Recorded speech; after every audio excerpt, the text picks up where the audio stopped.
লিফটে ওঠার সময় এই ভুলগুলো কখনোই করবেন না। নাম্বার 1, লিফটে ওঠার জন্য কখনো দুটি বাটন একসঙ্গে প্রেস করবেন না। উপরে যেতে হলে উপরের বাটন প্রেস করুন আর নিচে নামতে হলে নিচের বাটন প্রেস করুন। নাম্বার 2, বাটন প্রেস করার সাথে যদি দরজা খুলে যায় তাহলে একটু সাবধানে, হতে পারে লিফট আসেনি আর আপনি নিচে পড়ে যাবেন। নাম্বার 3, লিফটে ওঠার সময় মোবাইলের মধ্যে ঢুকে থাকবেন না, না হলে আপনার সাথে ঠিক এরকম হতে পারে।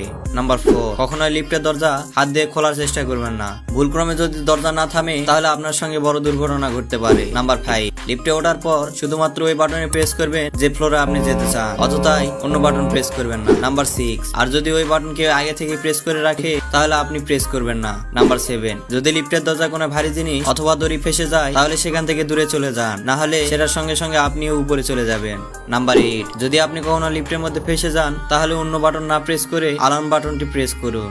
নাম্বার 9, লিফটের মধ্যে কখনোই লাফানোর চেষ্টা করবেন না, না হলে আপনার মেরুদণ্ড কখনোই আর সোজা হবে না। নাম্বার 10, আর যদি লিফটের কেবল ছিঁড়ে যায় তাহলে এভাবে শুয়ে পড়ুন। একতলা থেকে পড়লে তো কিছুই হবে না, কিন্তু 10 তলা থেকে পড়লে আপনার কিছু হাড় ভেঙে গেলেও আপনি জীবিত থাকবেন।